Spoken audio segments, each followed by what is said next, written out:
नमस्कार, मैं senior inspector Abhimanyu Jindal crime petrol Dastak में आप सभी का स्वागत करता हूं।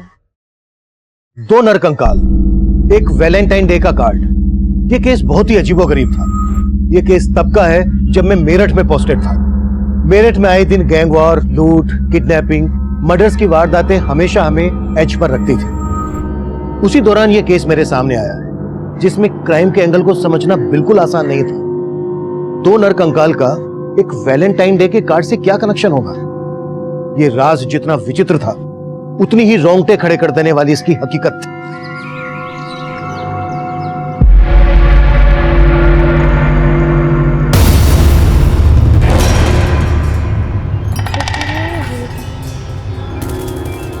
क्या हुआ माँ? कुछ नहीं, तुम लोग पढ़ाई करो। हाँ माँ, हमारी गर्मियों की छुट्टियाँ आने वाली है, आप हमें बाबूजी के पास शहर लेके जाओगे? नहीं बेटा, इस बार हम लोग नहीं जा पाएंगे। हाँ? पर क्यों नहीं माँ? आपने तो बोला था कि हम बाबूजी से मिलने शहर जाएंगे। अरे काहे झूठा दिलासा दे रही हो इन बच्चे को? बता काहे नहीं देते कि इनका बाबा वापस नहीं आने वाला? जीजी, आपको जो कुछ भी कहना है हमसे कहिए। काहे बच्चों के दिमाग में उल्टा सीधा भर रहे हैं? अरे तुमको तो कछु कहना ही बेकार है। जाने वाला तो चला गया और तुम सबका बोझ हमरे मत्थे मर गया। खिलाओ पिलाओ भी, ऊपर से पढ़ाई लिखाई का खर्चा भी। सुन लो तुम लोग, अब से तुम दोनों में से कोई स्कूल नहीं जाएगा। रमा, तुम्हें मना किया है ना, इनको तंग मत किया करो। चलो भीतर, भीतर चलो। सुलेखा, तुम इसकी बातों का बुरा मत माना करो। मैं हूं ना, सब देख लूंगा। बच्चों तुम बैठो, पढ़ाई करो, चलो।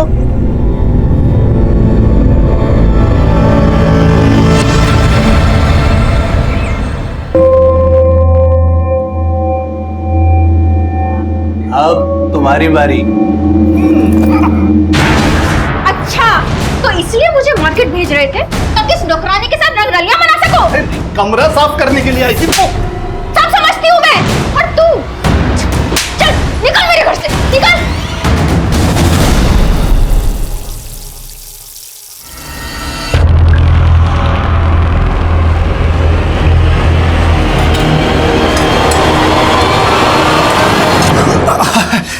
अरे छुटकी और गुड्डी कहाँ है? जो स्कूल गए। फिर क्या सोचा है जिंदगी के बारे में? मेरा मतलब अकेली रहती हो, पति के बिना अच्छा नहीं लगता होगा ना। अब देखो तुम्हारी बिटिया का पालन पोषण कर रहे हैं, उसके बदले में कुछ तो चाहिए ना। बात सुनो, देखो शुक्र मनाओ, हमने तुम्हें इस घर से बाहर नहीं जाने दिया। हमारी बात मान लो, सब आगे अच्छा ही होगा। सुन रही हो? छोड़िए हमें, अब जाइए यार। छोड़िए। क्या चल रहा है सब? कुछ नहीं। देखो तुमने ठीक कहा था, इस पर रहम नहीं करना चाहिए था। अरे हमसे गंदा रिश्ता बनाना चाहती है। देखो गलत बात तो आप कर रहे थे जीजी। हमको क्या समझ में नहीं आता कि क्यों हमसे मीठा मीठा बोलते हैं। देखिए जीजी, हमारा घर जमीन, हमारा हिस्सा दे दीजिए। हम अपने बच्चों का पालन पोषण खुद कर लेंगे। हिस्सा? क्या बोली तुम? हिस्सा चाहिए तुमको? तुम्हारा शरीर का ना बोटे बोटे नोच करके ना तुम्हारा हिस्सा कर देंगे। एक तो हमारे पति पे डोरे डाल रही हो, ऊपर से हिस्सा मांगती हो। चल निकल। नहीं जीजी, जीजी हमारी बात तो है ना, निकलो। हमारी बात तो सुन लीजिए। जीजी जीजी जीजी जीजी ठीक हो ना? हाँ बैठा जाओ। जीजी जीजी, ये कुलच्छनी डायन है, डायन। मेरी पत्नी पेट से थी और इसने उस पर हाथ रखा, मेरा बच्चा मर गया। इसने मेरे भाई की जिंदगी भी खराब की है। मैं कहता हूँ पूरे गांव पे शाप है, ये शाप है। हाँ सरपंच साहब, ये हमारे घर आई तो हमारा बच्चा बीमार पड़ गया। हाँ, इन्होंने मेरी गाय को छुआ, गाय ने दूध देना बंद कर दिया। हाँ सरपंच साहब, ये डायन है, डायन। आप लोग शांत हो जाइए। पंचायत अपना फैसला सुनाती है। आज से अवध सिंह की पत्नी सुलेखा खां इस गांव में हुक्का पानी बंद किया जाता है। ना ही इसे कोई राशन देगा और ना ही इसकी कोई मदद करेगा। अगर किसी ने इसकी मदद करने की कोशिश की तो उसका भी हुक्का पानी बंद। आने वाले 7 दिनों में अगर यहाँ पर कोई अशुभ घटना हुई तो इस डायन को निर्वस्त्र करके पूरे गांव में घुमाया जाएगा। हाँ बिल्कुल सही फैसला है पंचायत का, बहुत सही फैसला है सरपंच साहब। माँ, बहुत भूख लगी है। माँ, तुम लोग बैठो, मैं भी आती हूँ।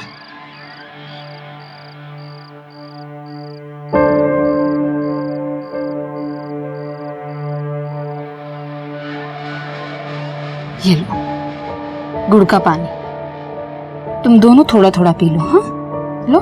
माँ गुड़ का पानी नहीं, दाल भात। हाँ माँ। कहाँ से लाऊं तुम लोगों के लिए दाल भात?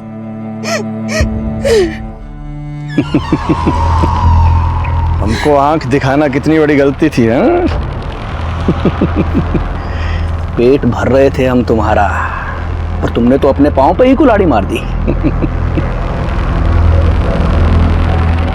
तो अब भी चाहे ना तो मैं तेरा और तेरे बच्चों का पेट भर सकता हूं।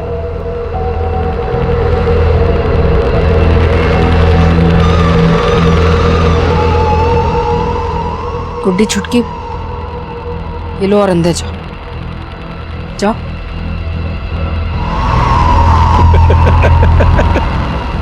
अरे वाह, तू तो बहुत जल्दी मान गया।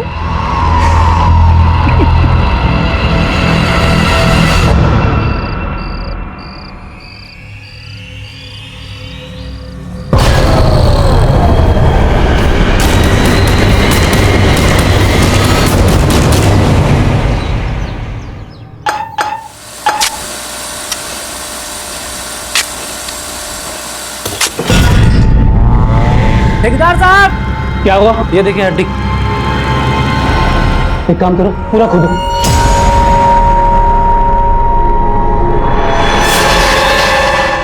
मैं कहता हूँ पूरे गांव पे सांप है, ये सांप। आज से अवध सिंह की पत्नी सुलेखा खा इस गांव में हुक्का पानी बंद किया जाता है।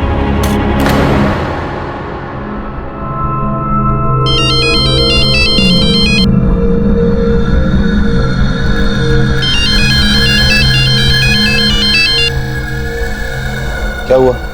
क्यों बार बार फोन कर रहे हैं? सर यहाँ बेडरूम के फर्श के नीचे खुदाई कर रहे थे तो 2 नर कंकाल निकले। क्या? और ये अक्ल की बैगन, तुझे कहा किसने था बेडरूम खोदने के लिए? अब सर टाइल्स लगवाना है और वायरिंग फिटिंग करनी है तो खुदाई तो करनी पड़ेगी ना। अभी किसी को कुछ पता नहीं चलना चाहिए। सर आप फोन नहीं उठा रहे थे तो मैंने पुलिस को कॉल कर दिया।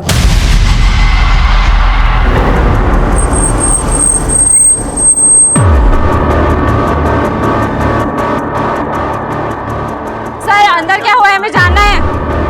सर प्लीज बात करने दीजिए सर। रास्ता दीजिए। बाहर बुलाइए, हमें बात करनी है sir. Please sir please excuse me. No question please, no question please answer दीजिए। नहीं सर।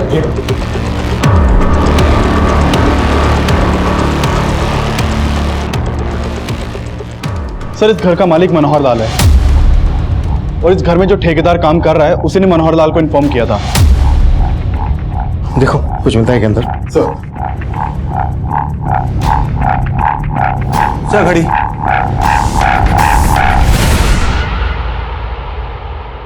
चौदह तारीख। सर ये देखिए, ये खाली गिफ्ट रैपर मिला है। इस रैपर पर हैप्पी वैलेंटाइन डे लिखा है। घड़ी में है 14 तारीख, मतलब घड़ी 14 तारीख को बंद हुई। इसका मतलब यह है कि ये कंकाल किसी कपल के होंगे। शायद इन्हें 14 फरवरी वैलेंटाइन डे के दिन दफनाया गया होगा। सर सच में हमें कुछ नहीं पता कंकालों के बारे में। सर 2 साल से इस घर में रह रहे हैं हम, तो सोचा रिनोवेट करवा देते हैं। उनको क्या मालूम था कि कंकाल निकल आएंगे यहाँ पे। और कौन कौन रहता है इस घर में? अकेले रहते हैं हम।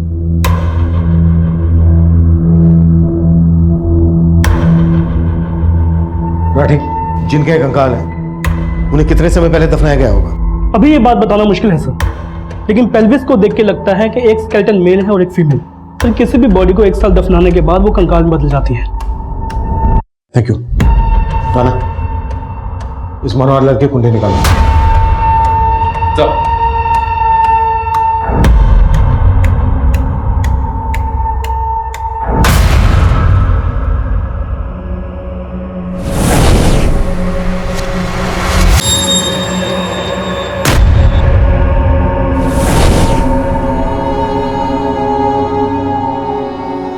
क्या हुआ चुटकी?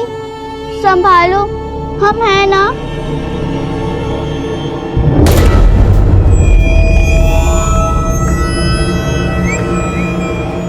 सर इस मकान की खुदाई में हमने 2 तरह के कंक्रीट मिले। एक जो इस मकान की कंस्ट्रक्शन के टाइम पे यूज हुआ और एक उसके बाद का। मतलब ये हत्याएं इस मकान के कंस्ट्रक्शन के बाद हुई हैं, जब ये मकान बन चुका है। Yes sir. उसके बाद बेडरूम में गड्ढा खोदकर इन लाशों को दफना दिया गया और उसके बाद कंक्रीट और टाइल से उसको कवर कर दिया गया। शर्मा, पता करो ये मकान कब बना था। कंकाल के साथ जो हमें हैप्पी वैलेंटाइन डे लिखा हुआ रैपर मिला है और 14 तारीख को बंद हुई घड़ी मिली है। 14 फरवरी और उसके आसपास की जितनी भी मिसिंग कंप्लेन है आसपास के सभी थानों में पता करो। आवाज लग रही है डियर आसम, बिजलियां गिराने का इरादा है। तुम्हारे लिए गिफ्ट लेकर आया हूं, ये पर इसे यहाँ मत खोलना, घर जाके। एक मिनट, एक अर्जेंट फोन है, आ तो।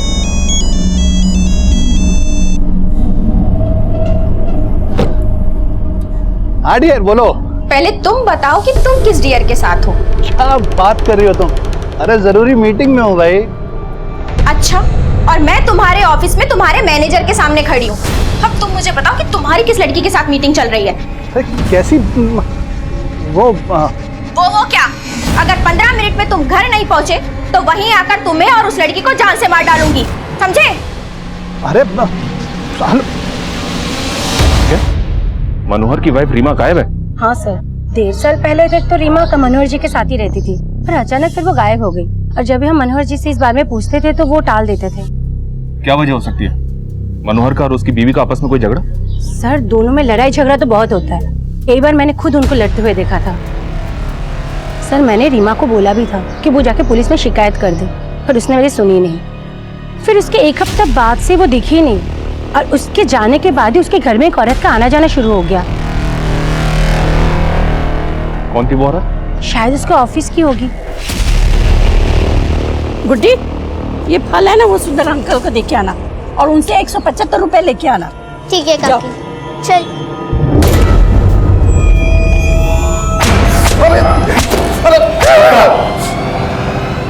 चल, मजा शुरू। सर, जरूर आपके किसी ने कान भरे हैं सर। हमने अपनी बीवी को मारा ही नहीं है सर, वो खुद हमें छोड़ के चली गई। आजकल कहाँ है रीमा? सर, हमको मालूम नहीं सर। तेरी पूरी पोल पट्टी खुल गई है। धोखा दे रहा था ना अपनी बीवी को। सर, आप जिस औरत की बात कर रहे हैं वो हमारी कलीग थी सर, मीनाक्षी। हम और वो अच्छे दोस्त हैं सर। धोखा तो हमारी बीवी ने हमको दिया है सर। हमारे ऑफिस में एक हमारे जूनियर रोहन के साथ उसका चक्कर चल रहा था सर।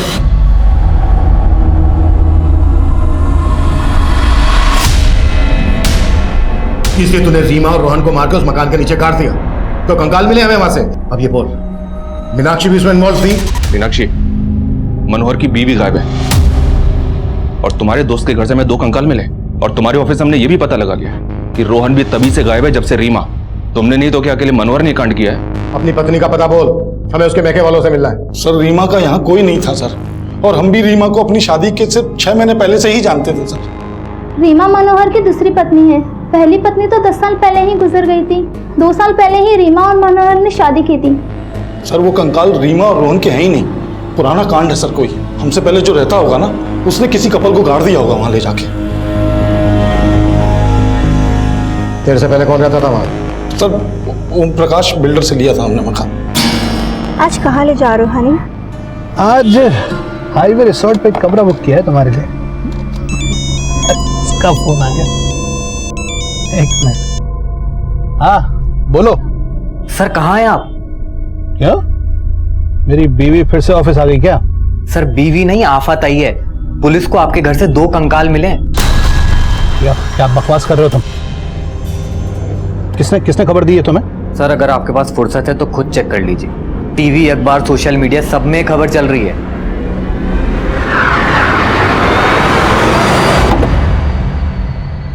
रुक, पैसे लेके आता हूं।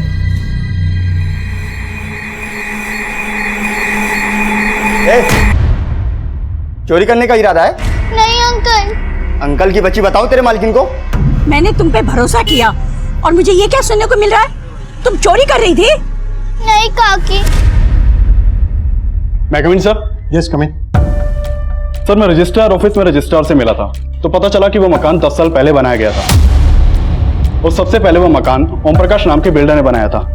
सर, ये ओम प्रकाश ने ये मकान मोहन राकेश को बेच दिया था और फिर 1 साल बाद इसने मोहन राकेश से वो मकान दोबारा खरीद लिया। तो सर ओम प्रकाश ने कुछ महीने बाद वो मकान वापस बेच दिया मनोहर लाल को। उसे गौर करने वाली बात यह है कि ओम प्रकाश ने रीसेल में जिस दाम पर यह मकान खरीदा था उससे कम में उसे बेचा। एक बिल्डर अपने ही बनाए हुए मकान को कम कीमत पर क्यों बेचेगा?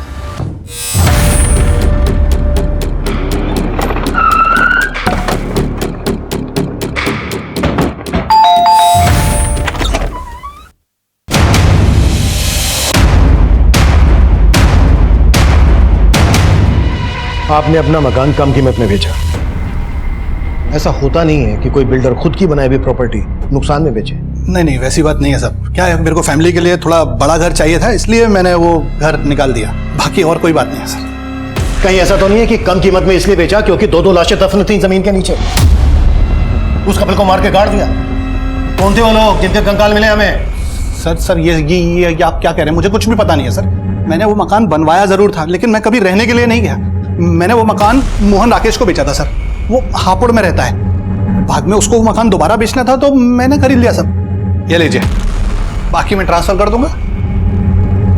सर वो दोनों नरकंकाल किसके थे मुझे नहीं पता है सर। हो सकता है सर वो मोहन राकेश ने कोई कांड किया हो। वो हापुड़ में रहता है सर। वो हम पता कर लेंगे, लेकिन बिना हमसे पूछे शहर से बाहर नहीं जाओगे। नहीं, बिल्कुल नहीं चाहूंगा सर।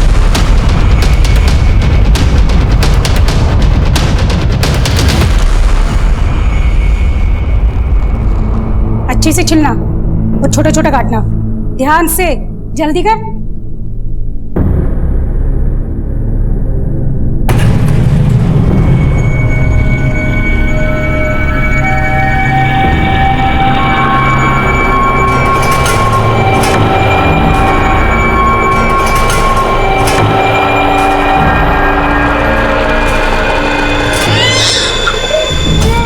नन्हे, क्या हुआ? नन्हे,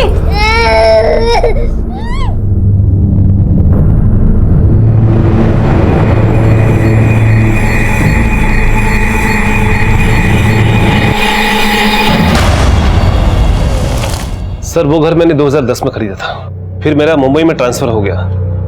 उसके बाद 2015 में मैं रिटायर हो गया। प्रॉपर्टी का कुछ फायदा नहीं था, इसलिए घर बेचने की सोचा मैंने। बिल्डर ओम प्रकाश को पता चला तो उसने वो घर खरीद लिया मुझसे। तब से लेके आज तक मैं अपने बेटे के साथ हापुड़ में रह रहा हूँ।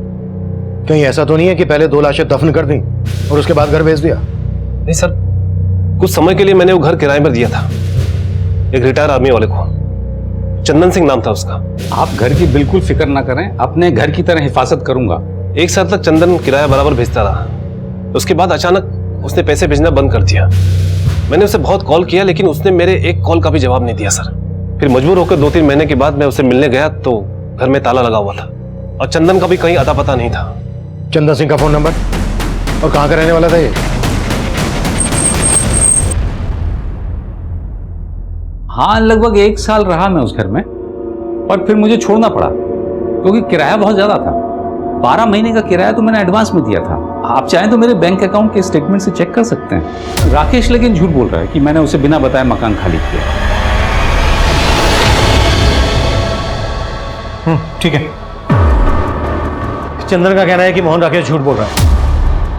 चंदन और मोहन राकेश दोनों की हिस्ट्री निकालो और पता करो कि इनकी पहचान में या परिवार में कोई कपल मिसिंग है क्या। मैं चेक कर रहा हूँ सर, पर इंक्वायरी में एक बात और पता चली है सर। इस ओम प्रकाश की एक बेटी है जो कई सालों से दिखी नहीं है। लोगों का कहना है कि ओम प्रकाश और उसकी बीवी तो ये बोलते हैं कि ये यूएस में सेटल्ड है। ये उसकी बेटी है सर।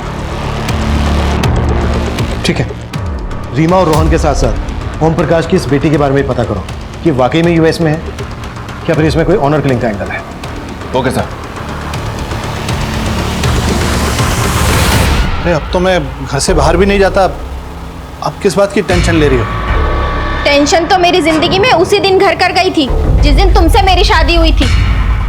ये टेंशन मरने के बाद भी मेरा पीछा नहीं छोड़ने वाली।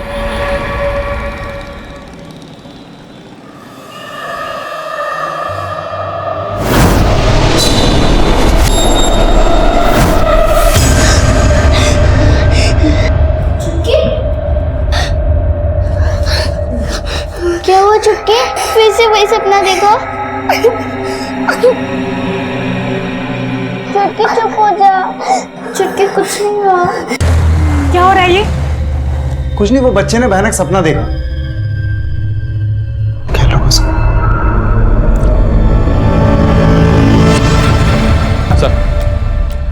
सर मैंने पता किया, ओम प्रकाश की बेटी वाकई में यूएस में सेटल्ड है, लेकिन सर एक मिसिंग कपल मिला है जिसका कनेक्शन ओम प्रकाश के साथ है। इस ओम प्रकाश ने एक बार नगर पालिका के एग्जीक्यूटिव इंजीनियर को जान से मारने की धमकी दी थी। ये देखिए सर, ये वो इंजीनियर है, इसका नाम प्रताप है। इसने एफआईआर भी करवाई थी, लेकिन एफआईआर के चंद दिनों बाद ही प्रताप और उसकी पत्नी प्रीति दोनों लापता हो गए, और उस केस का प्राइम सस्पेक्ट ये ओम प्रकाश ही था।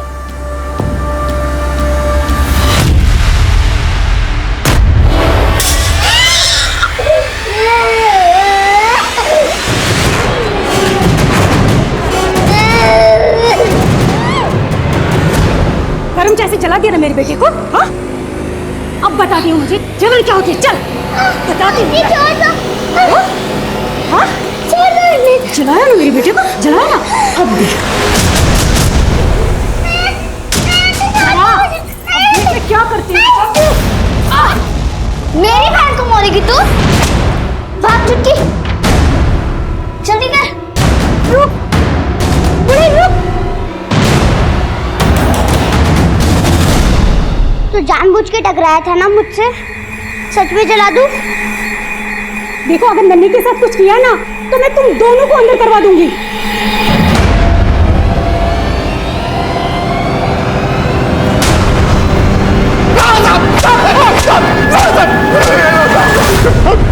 चल बोल, वो एग्जीक्यूटिव इंजीनियर प्रताप और उसकी पत्नी कहाँ है? बेवजह शक कर रहे हैं सर मुझ पर। सेशन कोर्ट ने भी मुझे बरी कर दिया साहब। मेरे खिलाफ कोई सबूत नहीं मिला साहब। सबूत तो अब मिला है। दो कंकाल मिले तेरे बनाए हुए मकान में, और वो केस भी अब फिर से खुलेगा। सर बात सिर्फ इतनी सी है कि मैंने उस इंजीनियर को थोड़ा सा धमकाया था साहब। सर वो एक नंबर का भ्रष्ट आदमी था। डिपार्टमेंटल इंक्वायरी चल रही थी सर, आप पता कर सकते हैं उसके खिलाफ। उसको लगा कि वो अरेस्ट हो जाएगा, इसलिए वो गायब हो गया। साहब गाजियाबाद थाने में जाके पता भी कर सकते हैं, पर उसके गायब होने में मेरा कोई हाथ नहीं है सर। जब तक सच न खुले ना।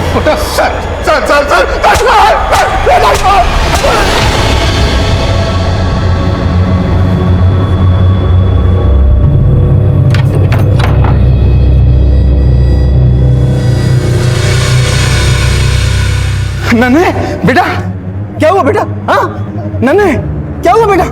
लक्ष्मी, लक्ष्मी, लक्ष्मी, लक्ष्मी, क्या है ये सब? तुम्हारे करतूतों की वजह से उन लड़कियों ने मुझसे और नन्हे से बदला लिया। तुमने उनके साथ ऐसा किया? छी!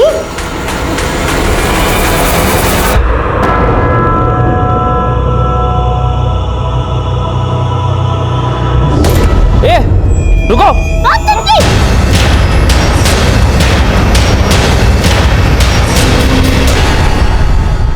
सर, इंजीनियर प्रताप और उसकी पत्नी प्रीति 3 साल पहले फरवरी से गायब हैं, और मनोहर की दूसरी बीवी रीमा और रोहन का भी अभी तक कुछ पता नहीं चल रहा है। इसके अलावा किसी और कपल के बारे में पता चला जो उस घर में रहने वाले चंदर और मोहन राकेश से कनेक्टेड हो? उनके बैकग्राउंड में ऐसा कोई कपल नजर तो नहीं आ रहा है जो मिसिंग हो। माना रीमा, रोहन, प्रीति, प्रताप नहीं मिल रहे हैं, लेकिन जब तक फोरेंसिक रिपोर्ट नहीं आ जाती तब तक हमें हर पॉसिबिलिटीज पर काम करना है। ये केस बिल्कुल भी आसान नहीं था, और तब हमारी मुसीबतें और भी बढ़ने वाली थी। जो कपल गायब थे, इसके लिए उन कंकालों की फोरेंसिक रिपोर्ट इसमें हमारी कोई खास मदद नहीं करने वाली थी। मनोहर लाल और ओम प्रकाश को कोर्ट ने जमानत दे दी थी। रीमा, रोहन और प्रीति प्रताप के अलावा एक और कपल हमारी फहरिस्त में जुड़ने वाला था। सर, ये विजय, ये इस एरिया में 7 साल से रह रहा है। बोलो विजय। साहब, यहाँ पास में फैक्ट्री है, वहाँ काम करता था वो मुझे दिखा था एक बार यहाँ। अरे जितेंद्र, तू यहाँ? विजय, अरे इधर कुछ काम था, चल मिलते हैं। चल ठीक है, बाय। साहब, तब उसको मैंने चंदन अंकल घर आते हुए देखा था। उस मेड ने दरवाजा खोला था। थैंक्स विजय। क्या तुम वो फैक्ट्री हमें बता सकते हो जहाँ जितेंद्र काम करता था?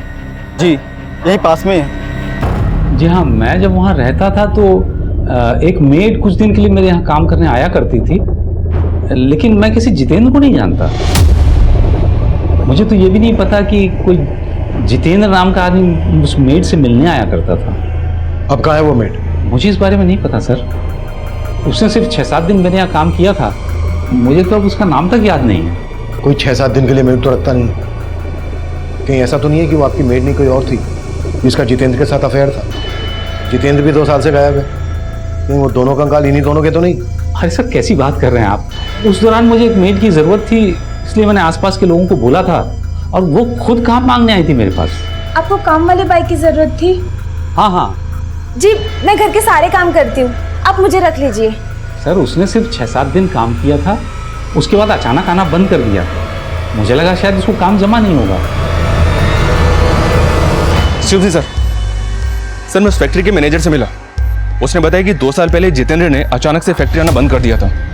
वो वहाँ डेली वेजेस पर काम करता था, इसलिए सबको लगा कि शायद उसने कहीं और काम पकड़ लिया होगा। सर जितेंद्र के कोवर्कर ने बताया कि उसका मंजरी नाम की एक लड़की के साथ अफेयर था, जो उससे मिलने के लिए फैक्ट्री में आती थी। सर ये मंजरी वही मेड हो सकती है जिसको विजय ने चंदन के घर देखा था।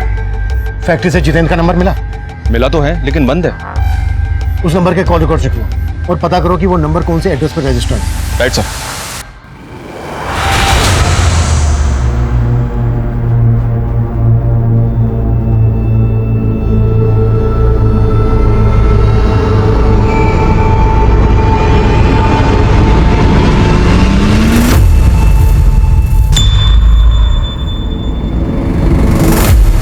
मैं कम इन सर? यस कम इन। सर जितेंद्र का नंबर पिछले 2 साल से बंद है। उसके मोबाइल सर्विस प्रोवाइडर से उसका फोटो भी मिला है। ये नंबर मथुरा के एड्रेस पर रजिस्टर्ड था।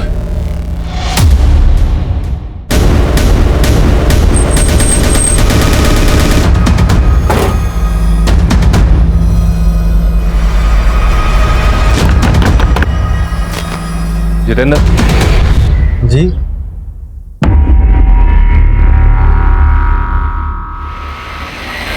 हाँ साहब, मैंने ही चंदन अंकल के यहाँ काम किया था। तुम्हारा नाम? जी मंजरी। तुम मेरठ में कहाँ रहती थी? जी वो संगम नगर है ना, बस वहीं पे। जितेंद्र तुम्हारा मोबाइल पिछले 2 साल से बंद है, यूं अचानक से मेरठ से मथुरा? सर मैं मंजरी से शादी करना चाहता था, लेकिन वहाँ रहने तक का ठिकाना नहीं था, तो इसलिए हमने सोचा गांव आकर खेतीबाड़ी करेंगे, इसीलिए वो फ़ोन बंद कर दिया साहब। लेकिन आप ये क्यों पूछ रहे साहब? दरअसल मंजरी जिस घर में काम करती थी उस घर में हमें 2 कंकाल मिले। हम ये पता लगाने की कोशिश कर रहे हैं कि वहां किस कपल का मर्डर हुआ था। अच्छा मंजरी, जब तुम उस घर में काम कर रही थी कभी तुमने कुछ ऐसा देखा जो तुम्हें अजीब लगा? कभी ऐसा महसूस किया तुमने? जी ऐसा तो कभी कुछ नहीं, मैंने वहाँ कुछ वक्त के लिए ही काम किया था। सर वो कंकाल या सीमा रोहन के या प्रीति प्रताप के, क्योंकि उन दोनों कपल्स के बारे में कोई लीड नहीं मिल रही है। पॉसिबिलिटी तो फिलहाल यही दिख रही है। ठीक है, जैसे कुछ और पता चलता है अपडेट में बोलो। सर उन दोनों कंकालों की फोरेंसिक रिपोर्ट आ गई है। सर जैसा कि हमें पता चला है कि उन दोनों कंकालों में से एक मेल है और एक फीमेल। सर फोरेंसिक रिपोर्ट से ये पता चला है कि मौत के समय जो मेल कंकाल है उसकी उम्र 45 से 50 होगी और जो फीमेल कंकाल है उसकी 20 से 25। इसका मतलब दोनों की उम्र में काफी फर्क था। जी सर। और सर ये जो मेल कंकाल है उसके स्कल पे कुछ क्रैक्स हैं। ये दोनों लाशें लगभग 2 साल पुरानी हैं। इसका मतलब वो कंकाल इंजीनियर पति पत्नी के तो नहीं हो सकते। मनोहर की पत्नी उम्र में मनोहर से काफी छोटी थी और मनोहर का कलीग रोहन अब से 2 साल पहले लगभग 45 साल का था। इसका मतलब वो कपल रोहन और रीमा हो सकते हैं।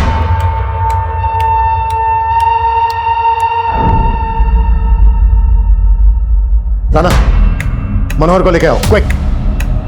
मैं कम इन सर? यस कम इन। सर जितेंद्र और मंजरी ने जो अपना एड्रेस दिया था मेरठ का, वो गलत निकला। व्हाट? मंजरी और जितेंद्र ने गलत एड्रेस दिया था?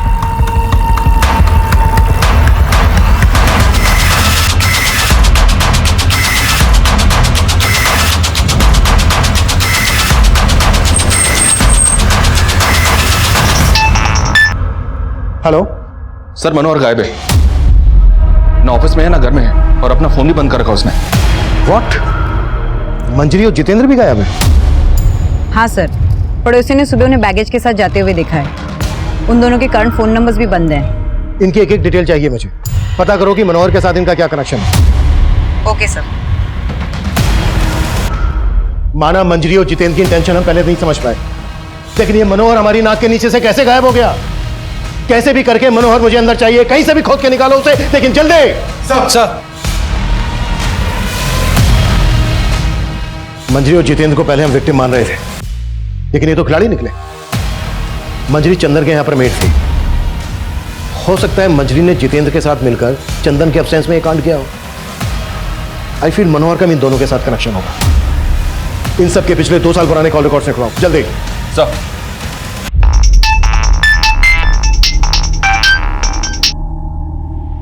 हेलो सर, जितेंद्र के पड़ोसियों से पूछताछ की तो पता चला कि मंजरी यूपी के सिकंदरपुर गांव की थी।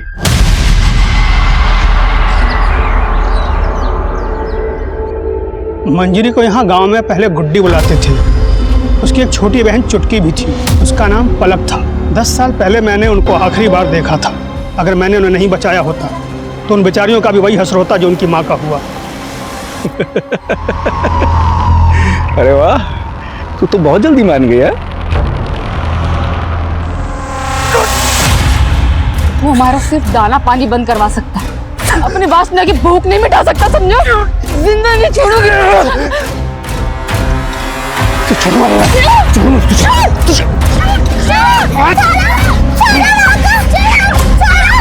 छोड़ मेरे बच्चों।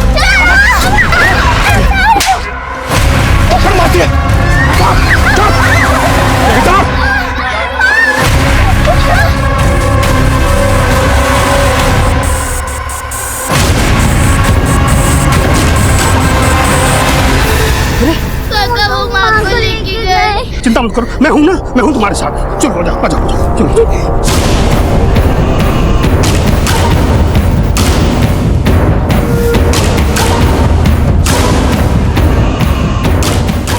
मैंने उन्हें उस वक्त तो भगा दिया था। क्या उनकी माँ को गांव वालों ने मार दिया? नहीं साहब, गांव वालों ने नहीं, प्रेम ने अपने कुछ साथियों के साथ मिलकर सुलेखा को मार डाला।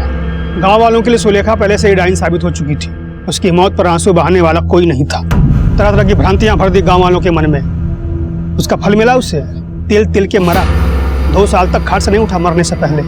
लेकिन मंजरी किसी जितेंद्र नाम के लड़के के साथ शादी करके रह रही थी मथुरा में। वो तो मुझे नहीं मालूम साहब। और उनके पिता अवध सिंह, वो मेरठ में रहते हैं। वहां उन्होंने किसी और औरत के साथ शादी करके घर बसा लिया। मेरठ में जहाँ रहते हैं उनका पता दीजिए।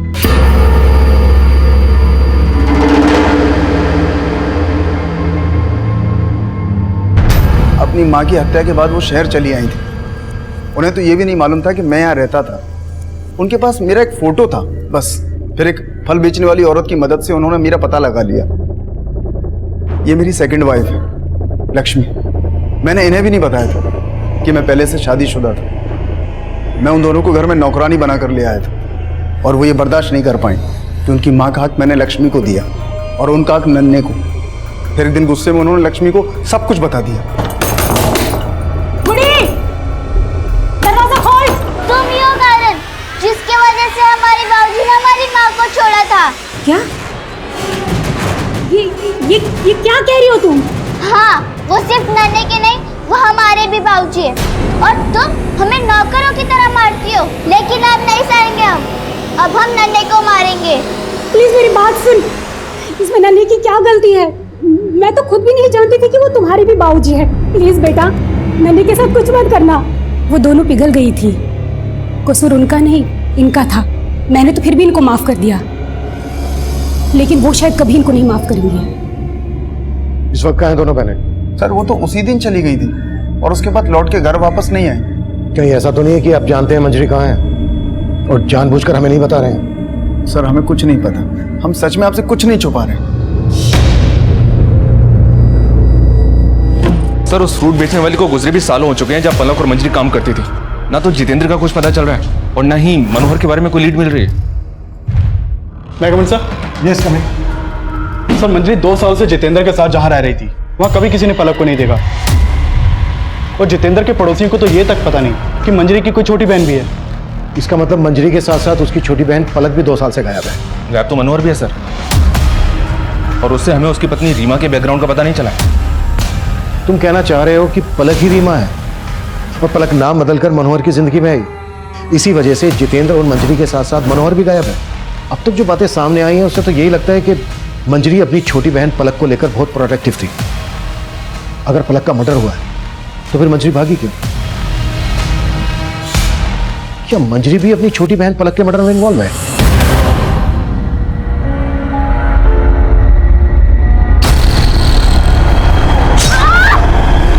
सर हम हमने मनोहर, चंदन, जितेंद्र और मंजरी के 2 साल पुराने कॉल रिकॉर्ड्स निकाले।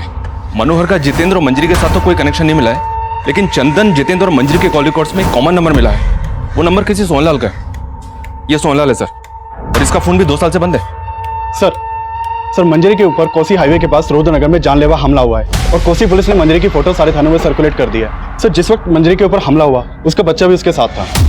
सर एक आई विटनेस ने जितेंद्र को मंजरी के ऊपर हमला करते हुए देखा था। सर मंजरी जिंदा है और उसका इलाज चल रहा है और कोसी पुलिस जितेंद्र को कोसी में सब जगह ढूंढ रही है। देख, अब अगर कुछ भी छुपाया ना तो हमारे हाथ चलेंगे। ये सोहनलाल कौन है? और ये रीमा, मंजरी की छोटी बहन पलक है ना? नहीं सर, ये पलक नहीं है। सर कोसी पुलिस ने जितेंद्र को अरेस्ट कर लिया है।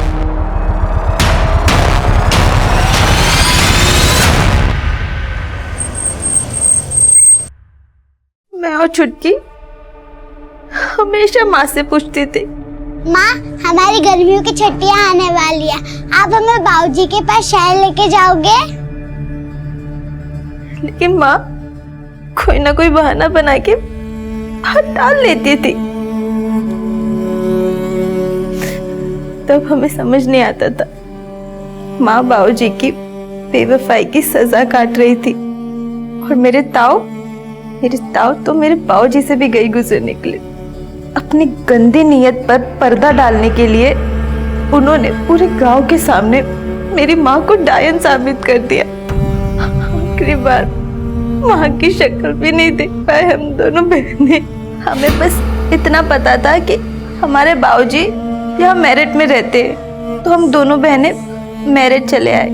फिर फल वाली काकी ने हमारे बाबूजी को खोज तो निकाला, पर वो कई सालों पहले हमें पराया कर चुके थे। हम वहां से भी निकल गए। सोचा उनकी दहलीज पर कभी कदम नहीं रखेंगे। हम काकी के पास लौट रहे थे, तब फिर सोहनलाल आया हमारी जिंदगी में। कहने को वो हमारा मसीहा था, उसने हमें उन लड़कों से बचाया था। वो हमें अपनी नई जिंदगी देने के लिए अपने घर ले गया। बोला कि अरे ये तुम्हारा ही घर है, बैठ। देखो, आज से मुझे ही अपना पापा समझना है और आज से तुम दोनों की सारी जिम्मेदारियां मेरी। उसने हमें पाला, पढ़ाया, सब किया, लेकिन उसकी नीयत डोलने में वक्त नहीं लगा। जिंदगी जैसे तैसे कट रही थी। फिर जितेंद्र हमारी जिंदगी में आया।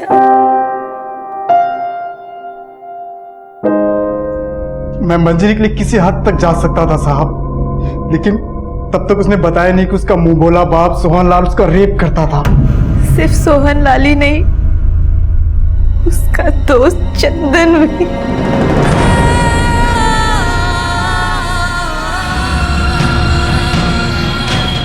उस दिन वैलेंटाइन डे पे मंजरी चंदन के घर पे थी। मैं वहां उसको विश करने गया था साहब। Happy Valentine day. Thank you.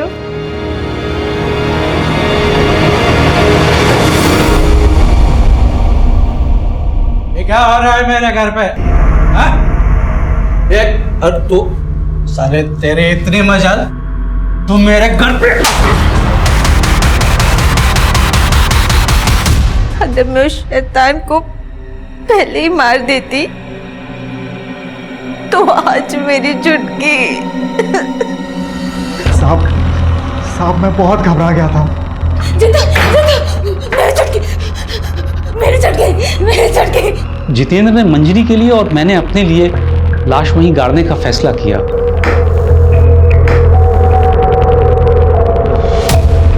जब माँ गई तो एक छुटकी ही थी।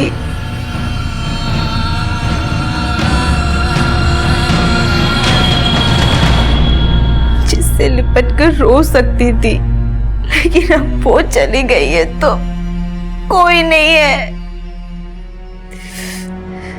जितेंद्र भी नहीं। मंजरी से शादी तो कर ली, लेकिन सहन नहीं कर पाया कि मेरे और मंजरी के बीच सोहनलाल मरा ही नहीं था। वो मेरा बच्चा नहीं था, वो सोहनलाल का बच्चा था साहब। और जब आप हमसे मिलकर गए तो मंजरी काफी डर गई थी। पुलिस हम तक पहुंच गई है जितेंद्र। अब हम और नहीं भाग सकते हैं। मैं पुलिस को जाके सब सच बता देती हूँ।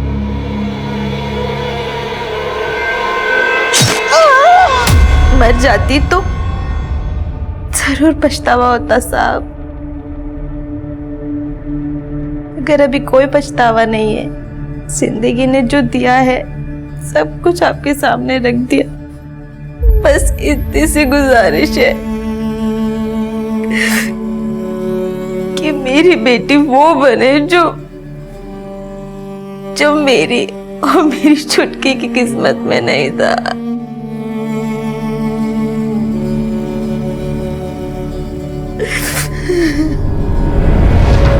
सोहनलाल एक लंबे अरसे से मंजरी के साथ रेप कर रहा था। जिस दिन से इस अन्याय की शुरुआत हुई तभी यह अपराध अपनी दस्तक दे चुका था। अगर मंजरी पहले ही हिम्मत करके मदद मांगने हमारे पास आई होती तो शायद उसे न पलक के लिए अफसोस होता, न अपनी बेटी के भविष्य के लिए। चंदन और सोहनलाल जैसे लोगों के लिए मौत की सजा भी कम है, लेकिन इस केस की विडंबना यह है कि सोहनलाल की मौत के लिए मंजरी को सजा भुगतनी पड़ेगी। वो दो कंकाल उस घर से मिलने के बाद हमारे सामने और भी दो केसेस के गड़े मुर्दे खुले, रीमा रोहन और प्रीति प्रताप। इनका गायब होना आज भी रहस्य बना हुआ है। मनोहर लाल और ओम प्रकाश अब भी इन केसेस में हमारे सस्पेक्ट हैं। अब मैं सीनियर इंस्पेक्टर अभिमन्यु जिंदल आप लोगों से विदा लेता हूं। आपसे फिर मुलाकात होगी एक नए केस के साथ। स्वस्थ रहिए, सतर्क रहिए और देखते रहिए क्राइम पेट्रोल दस्तक। मकसद बताना नहीं, बचाना है।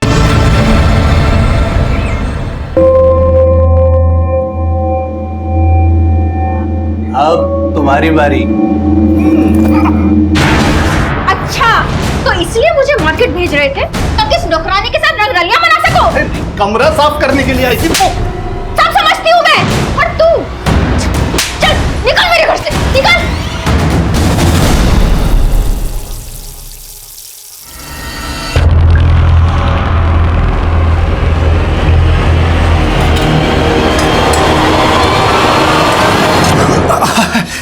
अरे छुटकी और गुड्डी कहाँ है?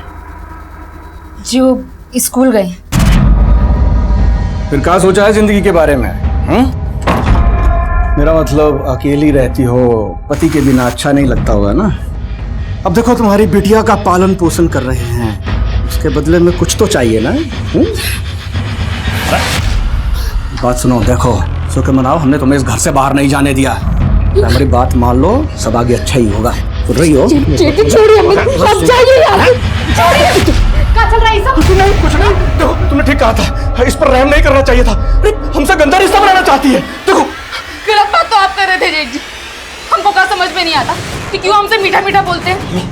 देखिए जीजी, हमारा घर जमीन हमारा हिस्सा दे दीजिए, हम अपने बच्चों का पालन पोषण खुद कर लेंगे। हिस्सा? क्या बोली तुम? हिस्सा चाहिए तुमको? तुम्हारा शरीर का ना बोते बोते नोच करके ना तुम्हारा हिस्सा कर देंगे। एक तो हमारे पति पे डोरे डाल रही हो, ऊपर से हिस्सा मांगती हो। सर, इस मकान की खुदाई में हमें दो टांके कंक्रीट मिले, एक जो इस मकान की कंस्ट्रक्शन के टाइम पे यूज हो और एक उसके बाद का। ओम प्रकाश ने ये मकान मोहन राकेश को बेच दिया था। ओम प्रकाश ने रीसेल में जिस दाम पर यह मकान खरीदा था उससे कम में उसे बेचा। एक बिल्डर अपने ही बनाए हुए मकान को कम कीमत पर क्यों बेचेगा? मैं कहता हूँ पूरे गांव पे शाप है, ये शाप। आज से अवध सिंह की पत्नी सुलेखा खा इस गांव में हुक्का पानी बंद किया जाता है।